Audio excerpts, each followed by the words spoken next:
Hi Leo, how are you? Welcome to your weekend love tarot reading. My name is, or the channel name is Phoenix 1111, Rise with Phoenix, where I merge the 5D and 3D information in order to help you get the answers that you seek.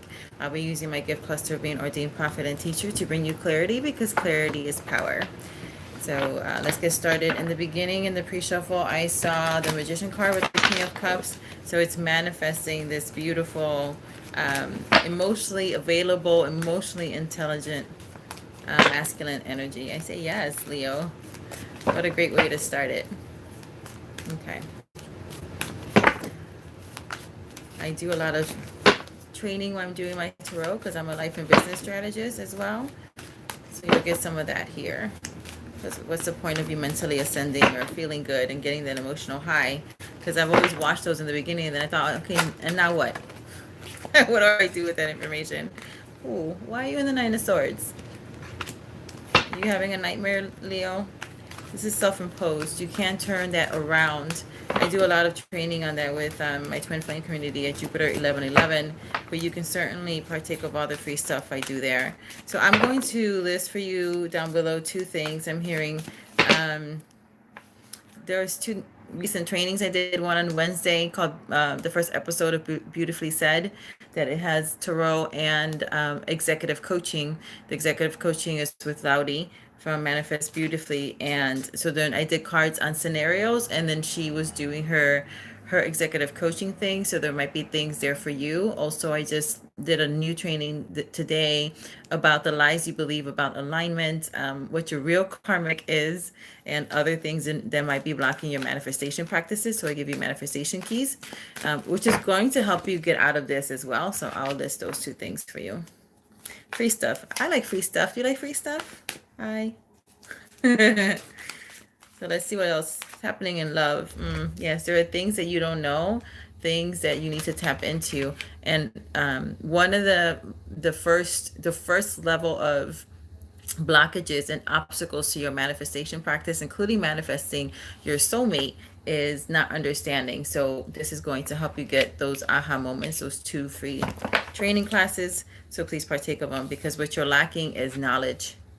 What you're not lacking is the wisdom. The high priestess is the highest energetic form of the feminine energy. So that's what you need to be tapping into, especially this weekend or whenever you're watching this. You're here because you're supposed to be here. So this message is for you, even if you think it's not. Because maybe the message is not about this particular thing, but about one of those two trainings. There's something for you there.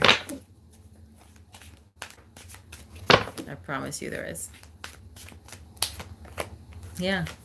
Four of Wands. This is the commitment card, right? If you want that commitment, then there are things that you need to get away from, and there's illusions that you have. We're going to help to give you clarity there, because again, like I said, clarity is power, and this is the Stalker card.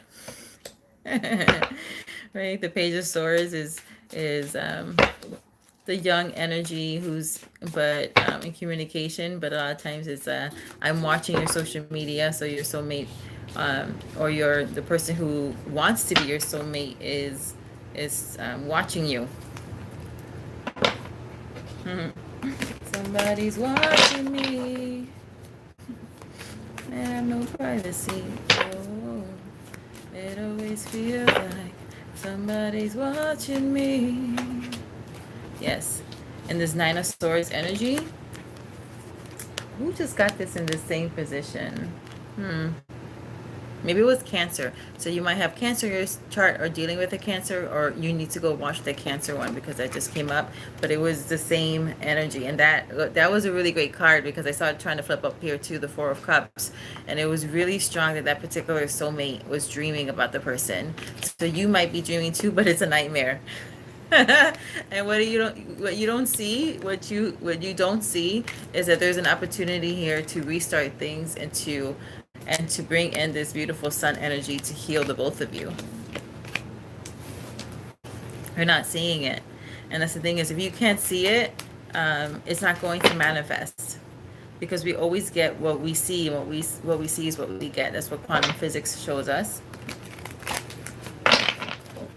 they miss a piece because they don't talk about the soul prosperity thing and the passion center, which is your sacral chakra. But it's what you see is what you get when it's attached to a high level emotion, because that's when your thoughts and your feelings combine, which I talk about in length in the manifestation keys one that I did today. So I don't want to take up your time here with that. Queen of Swords. You might be feeling a little defensive because of the nightmare situation you're trying to get out of, because there are things, there's illusions there that you're not looking at. But what you don't see is that there's healing here available. So yes, you can keep your guard up, right?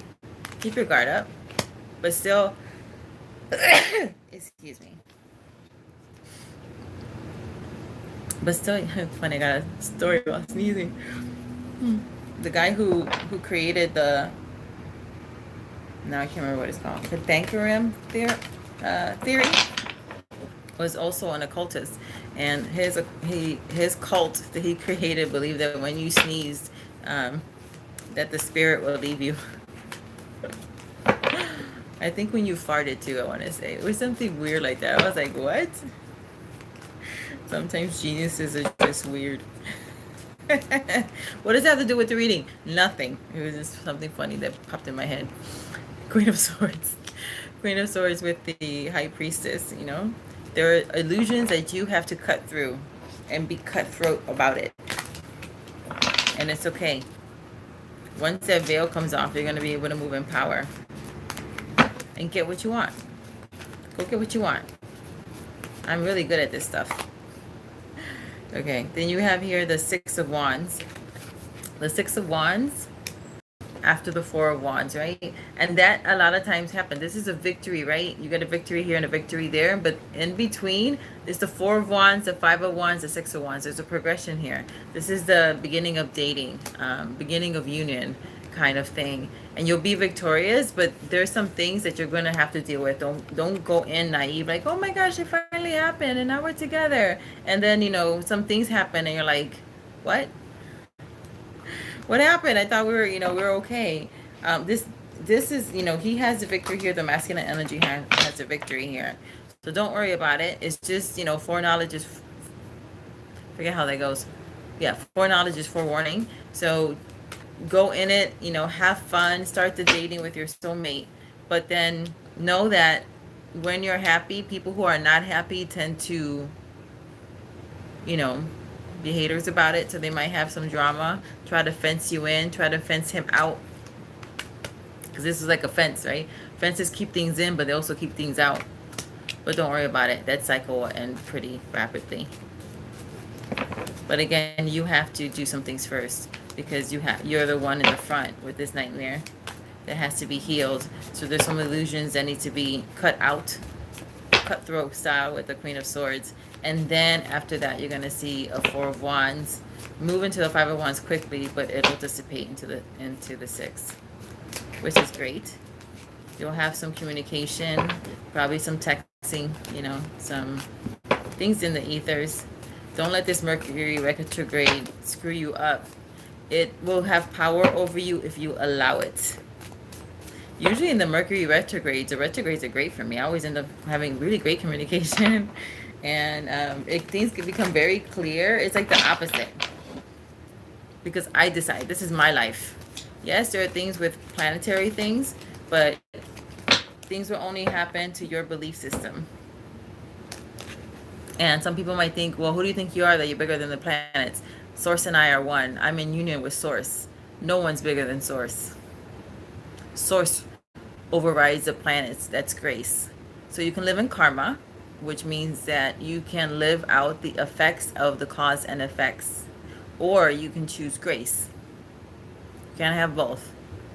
Grace will cover you when you deserve some karma. And you know it does, because everyone has done some fuck shit. But we haven't all received the fruit of it, and that was grace. It wasn't karma. So receive grace. If you believe in this Mercury retrograde, at least say, you know what, for today, I choose grace. I choose to receive the grace of Source, of love and light. to help me through and not to get caught up in a wacky Mercury retrograde. That's for somebody. It doesn't have to be for everybody. It's going to a collective of Leos here. And this is beautiful. This is like this is the Nine of Pentacles, but in this card, it has to do with abundance after abundance after abundance. It's seasonal. It's something that's not just going to come in today and leave, leave tomorrow. This is something that you're reaping the rewards now of the work that you've been doing, of the good stuff. So don't stay here. This nine, right? Don't stay in this nightmare, because then you're going to reap this and it's going to mess up your harvest here. So this is the warning, right? Don't engage in here, and if you're having trouble, you really need to see those two things in order to turn some things around to bring in healing for yourself. And as you heal, these other things will manifest, because this is the outcome.